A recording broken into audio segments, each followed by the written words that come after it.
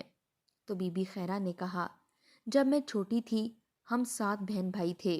میرا باپ ایک اسکول کا چپڑاسی تھا اور ہم بھی اسکول جاتے تھے۔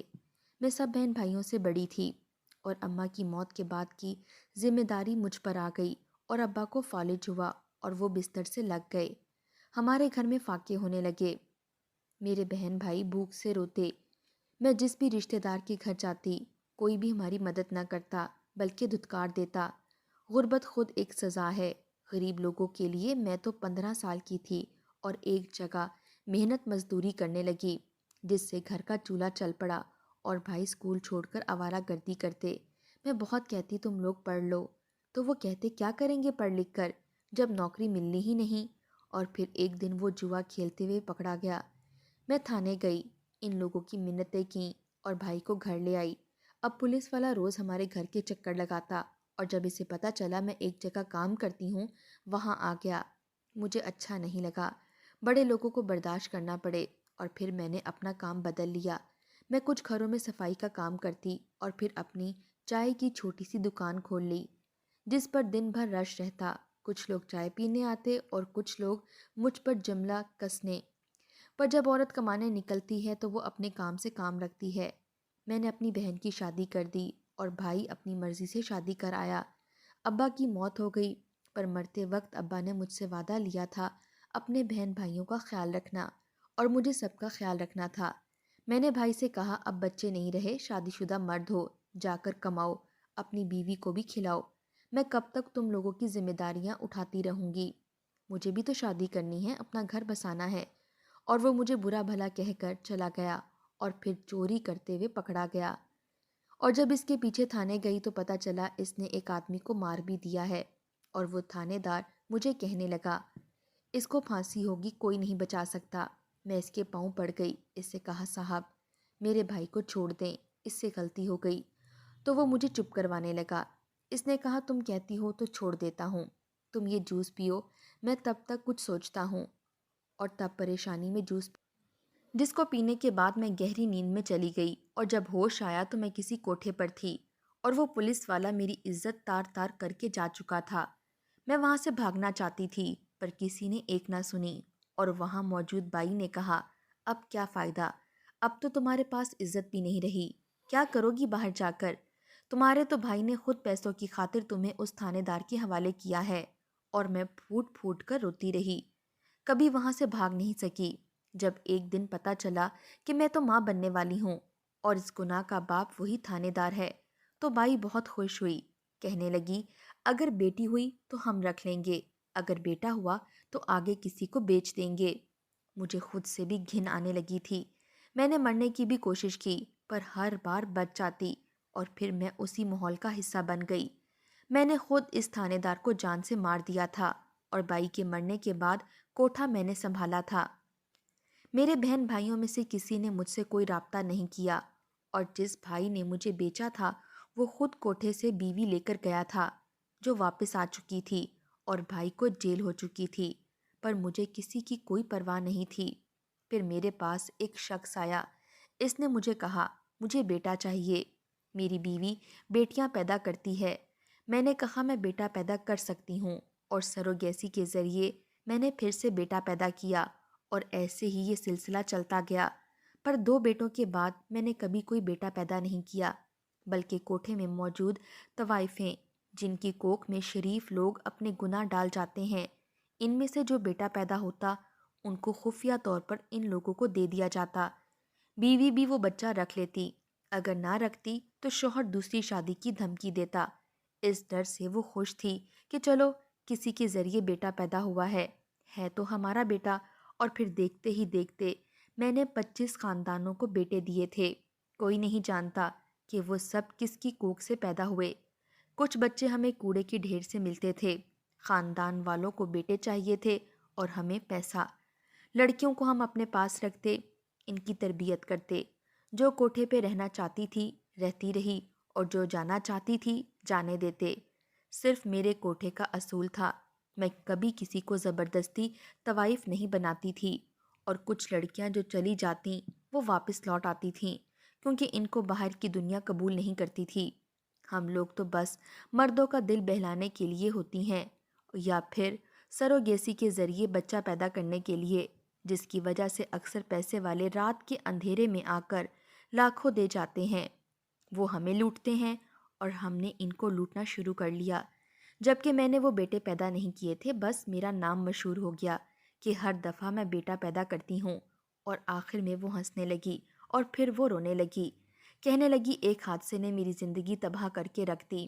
میں نے کبھی کسی کو بیٹی نہیں کہا، ہم طوائفوں کے کوئی رشتے نہیں ہوتے۔ تمہیں بیٹی کہہ رہی ہوں، اب تم اپنے گھر چلی جاؤ جہاں تمہیں جانا چاہیے۔ ایک لڑکی کی جب شادی ہو جاتی ہے تو وہ محفوظ ہاتھوں میں چلی جاتی ہے۔ شادی زندگی کا حصہ ہے۔ اور پھر وہ مجھے خالہ کے گھر چھوڑ کر چلی گئی تھی۔ پر اس عورت کی باتیں میرے ذہن پر نقش ہو چکی تھیں۔ خالہ مجھے دیکھتے ہی میری طرف بھاگی تھیں، کہنے لگیں کہاں چلی گئی تھی؟ عامر پچھلے 4 گھنٹوں سے پاگلوں کی طرح تمہیں ڈھونڈ رہا ہے۔ اور میں خالہ کے گلے لگی اور پھوٹ پھوٹ کر روتی رہی۔ خالہ نے بتایا یہ سب تمہاری مامی کی سازش تھی، تمہیں سب کی نظروں میں گرانے لگی۔ جب اس لڑکے کو پولیس نے پکڑا تو سب کچھ سب کے سامنے آ گیا۔ عامر نے بہت مارا اسے، اور میں نے خالہ سے کہا کہ خالہ مجھے معاف کر دیں، مجھے رشتوں کی سمجھ آ گئی ہے۔ اور تبھی عامر گھر میں داخل ہوا تھا۔ آتے ہی اس نے مجھے تھپڑ مارا تھا۔ اس نے کہا ہم لوگ مر گئے تھے جو یہاں نہیں آ سکتی تھی۔ اور میں نے خالہ سے کہا تھا مجھے اب کبھی نہیں کرنی اس شخص سے شادی جس نے مجھے تھپڑ مارا ہے۔ اور عامر سر پکڑ کر بیٹھ گیا تھا۔ کسی سچے اور مخلص انسان کی محبت ایک عورت کو مکمل کر دیتی ہے۔ عامر سے میری شادی ہو گئی۔ مامی اپنے کیے پر شرمندہ ہیں۔ ان کی وہ بیٹی کسی کے ساتھ چلی گئی جو تہمت مجھ پر لگائی تھی۔ اس کی سزا ان کو ملی تھی۔